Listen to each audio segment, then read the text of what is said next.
شما بیننده برنامه اخباری آزادی هستید. سلام، برنامه رو من مومین احمدی از استودیوی رادیوی آزادی در پراگ تقدیم میکنم. امروز 27 سپتامبر است.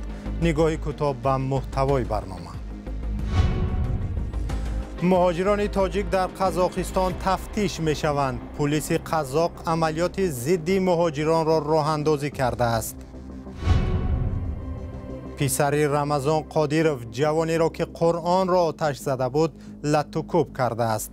نوار حادثه سر و صدای زیاد به بار آورد، ولی کرمل از شرح آن خودداری میکند.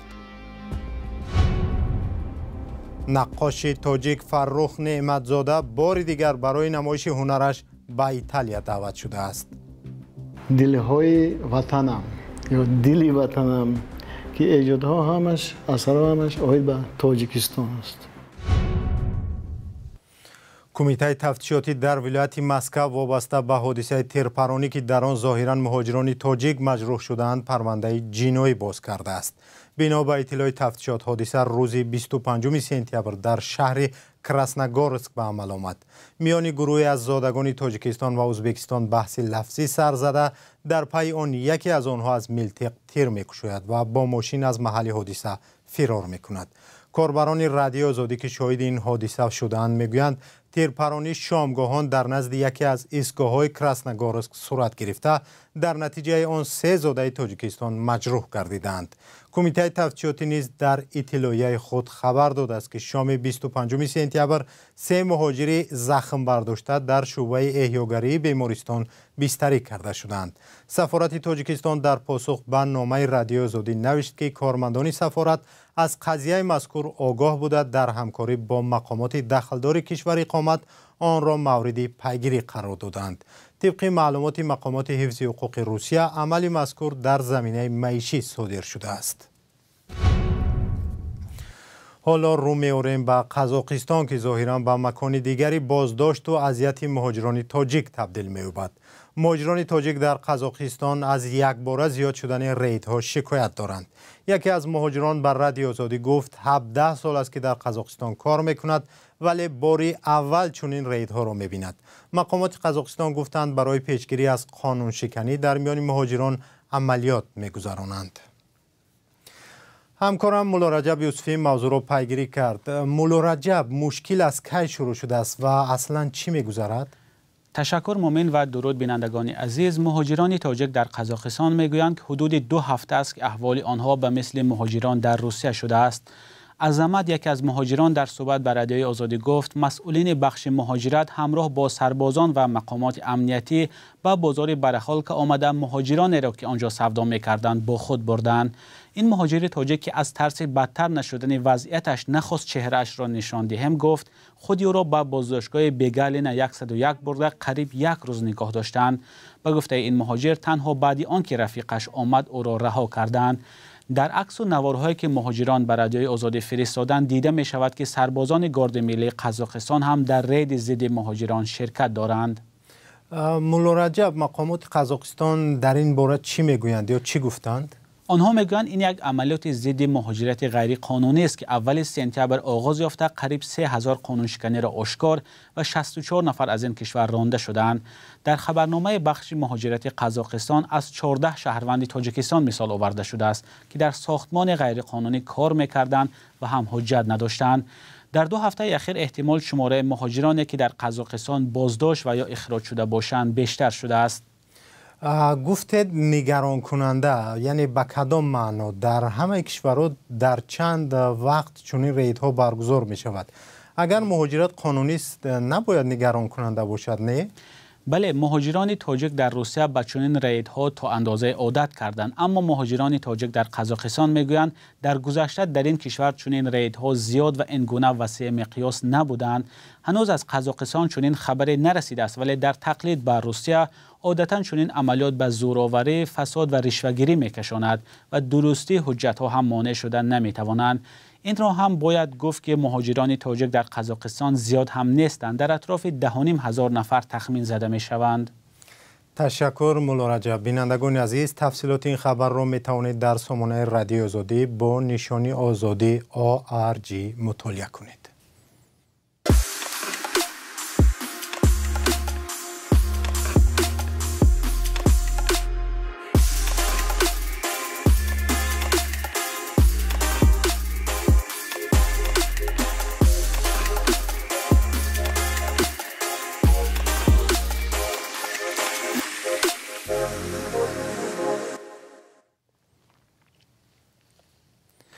صحنه لطوکوبی بیرحمانه یک بازداشت شده از طرف پسر رهبر چچنستان رمضان قادیروف زیاد بررسی می شود.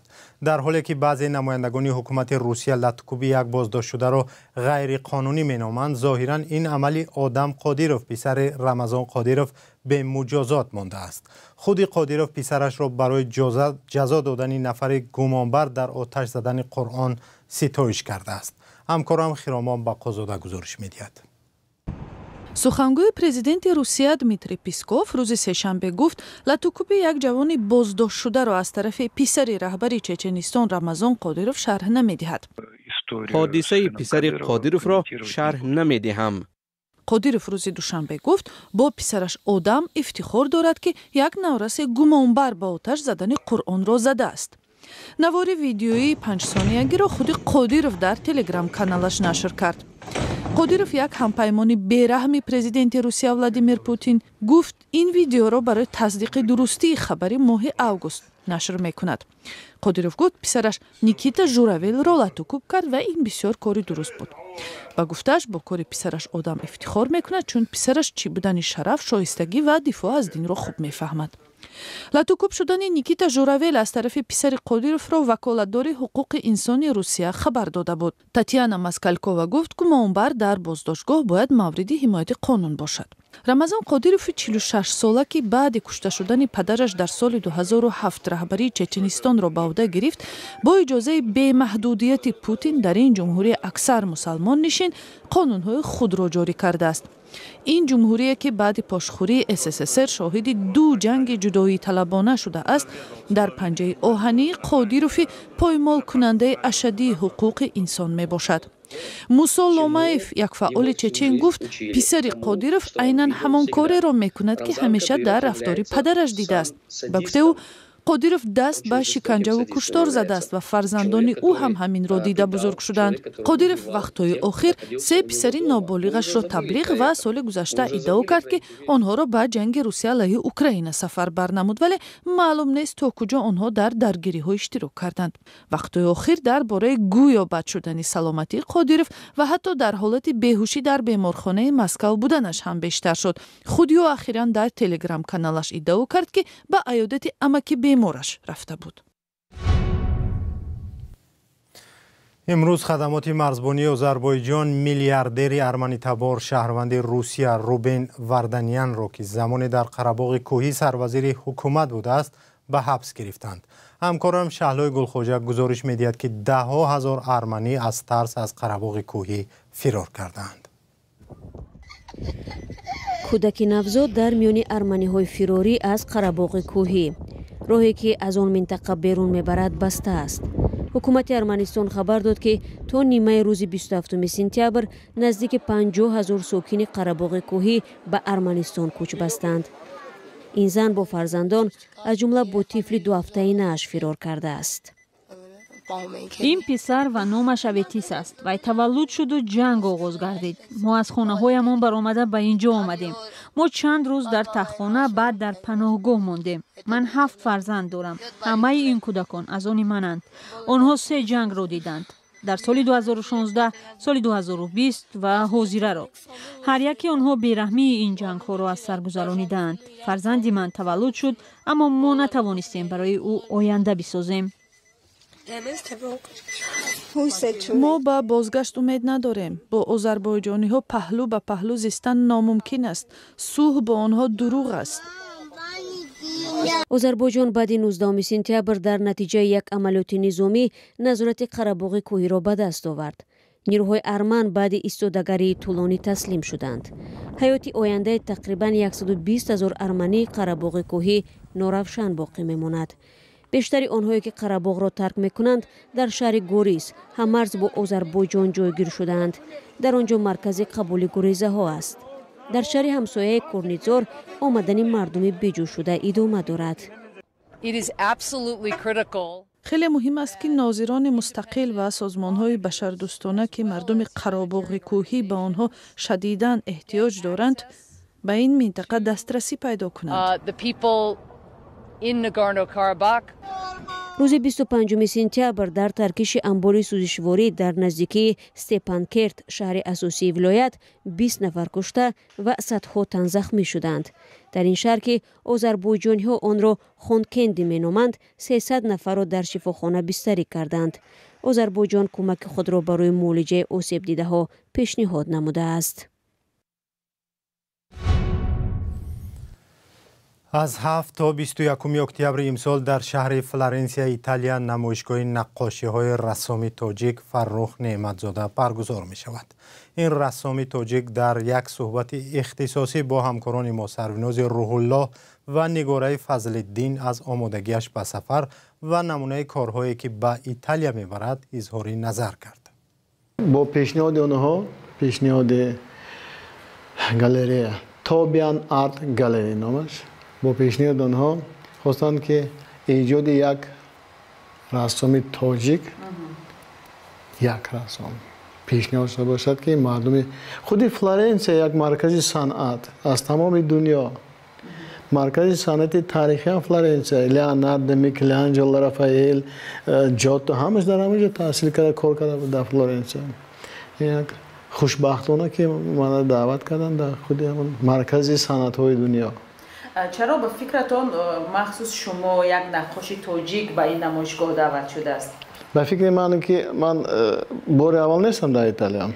چند دیوارهای بزرگ بنیاد پیناکیو من آرایش داده بودم و آنها تصورات دارند از ایجاد من و نه تنها از ایجاد من، تمام دنیا آنها دیده می‌ایستند کی کدام کار چی و بعد خلاصه بودن که بسیار خوب میشد اگر رسام تاجیک در فلورانسیا که میدانستند میشناختند اثرهای مرا برای من دعوت شدند. این یکمین سفرم نه به ایتالیا. در ایتالیا من قریب 5 سال هر سال 2 ماهی ایجاد میکردم. دیوارهای بسیار اونجا رفت کشته بودم، همش با دعوت رسمی شرکت ها و فوندهای ایتالیا بود. بعد چند سال اونا خواستند که یک نمایش خصوصی من در اونجا برگزار گردد که نام نمایش از دلهای وطنم یا دلی وطنم که ایجادها همش اثرها همش آید به تاجیکستان است. کدام نقاشی‌ها در کدام موضوع‌ها میبرید پیشکش میکنید؟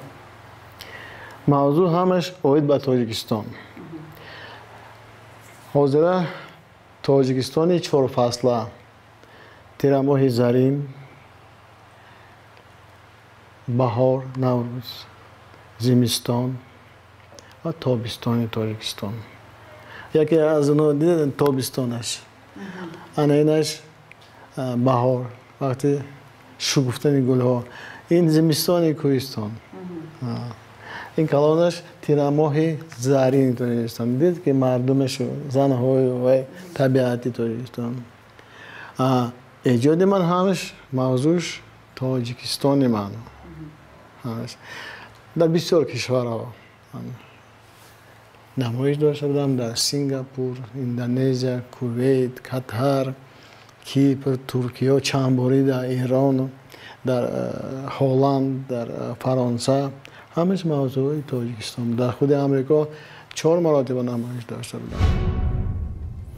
با پایان برنامه اخباری آزادی رسیدیم. خبرهای رادیو آزادی را پیگیری کنید. خداحافظ.